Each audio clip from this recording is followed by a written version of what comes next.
welcome to Segment 4, Part 3 of our Grand Pacific Voyage aboard the Silver Muse.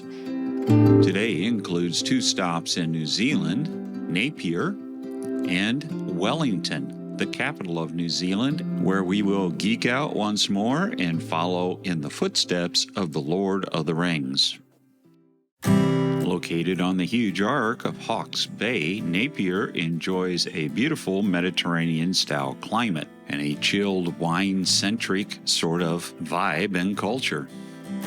Napier has a population of around 67,500 and occupies a footprint of about 41 square miles or 106 square kilometers. Napier is also known as the Art Deco capital of the world and has an interesting architectural vibe. Napier was basically rebuilt following a devastating earthquake in 1931. Rebuilt in the style of the period, has gifted us a treasure trove of 30s style buildings. And while others went off in search of those architectural wonders, we went off in search of wine.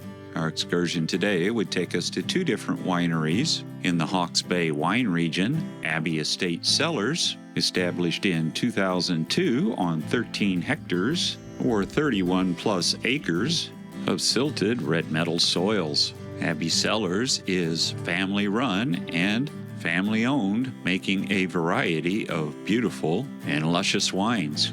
Sitting in a lovely outdoor setting amongst the vines, we listened to one of the family explaining our choices for the day.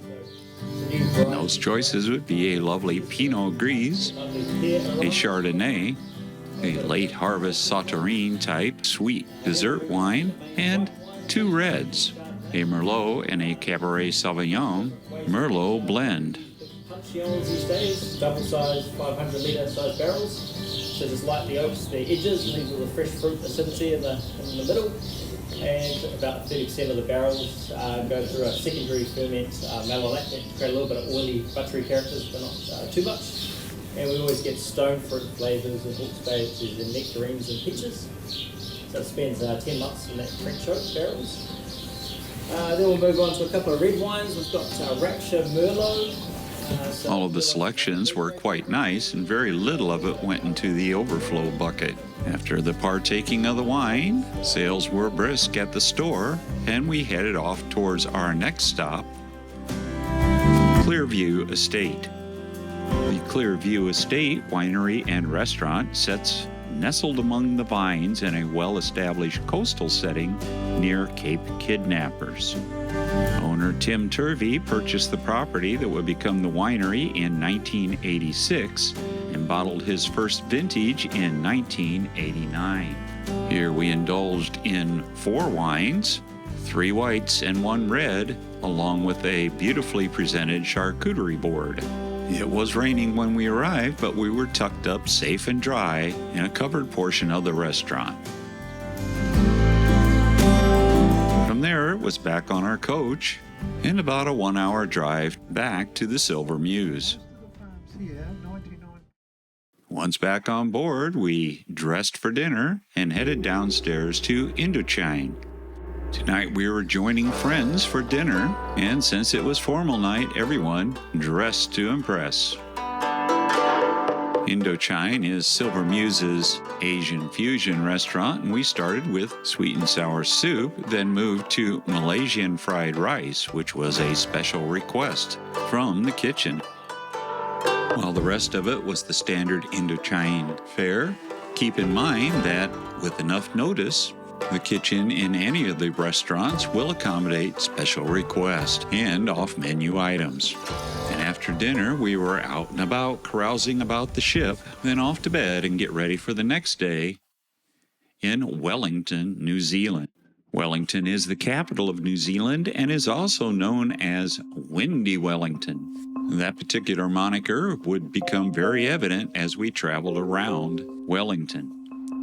The Wellington urban area, which only includes the urbanized areas within Wellington City, has a population of 214,000, with a total metropolitan population of around 440,000. And for our excursion today, we would once more be geeking out, but this time in the footsteps of the Lord of the Rings. We started at the Weta Workshop, where almost all of the practical effects and costumes were designed for the Lord of the Rings and the Hobbit trilogies. Here's a couple of dwarves getting ready for battle, some orc armor, and human armor. We took a tour of the workshop proper, but we're not allowed to film inside. Everything you see here is from the lobby, where we said hello to Smeagol and goodbye to Smeagol.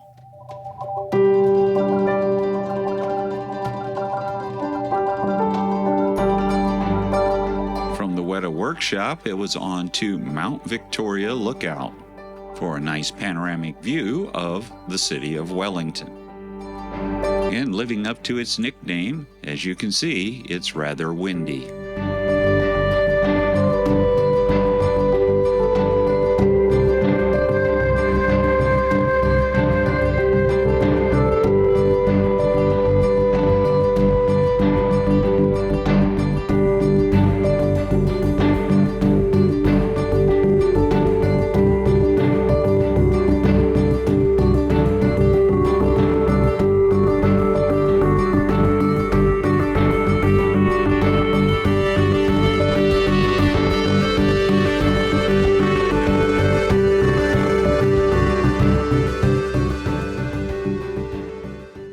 Next up, and highlight for me at least, was a visit to one of the film locations for Lord of the Rings, where we were greeted by one of Gandalf the Grey's famous quotes, "Not all those who wander are lost."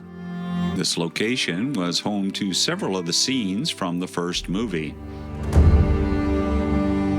The scenes were filmed in Victoria Park on Mount Victoria.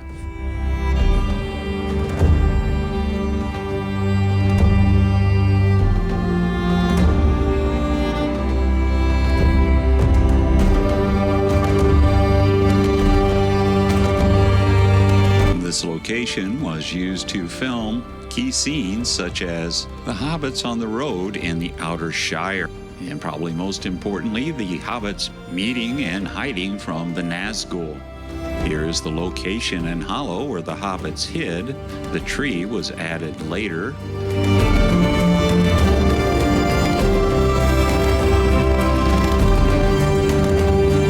This is the area where the Black Riders, or Nazgul, first appeared in the movie.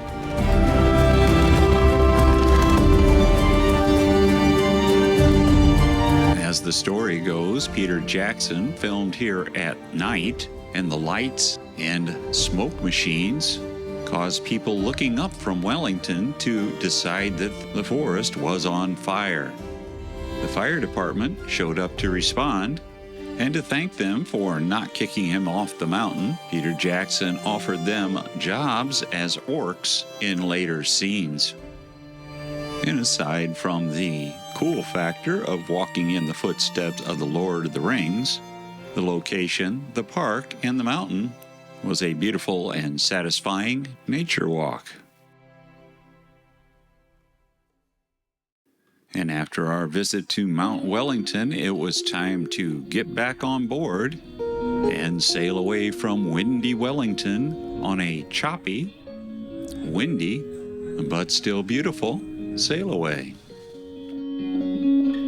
Dinner tonight would be once more at Atlantide. Please check out our upcoming dining and drink guide for full details on all the restaurant venues aboard the Silver Muse.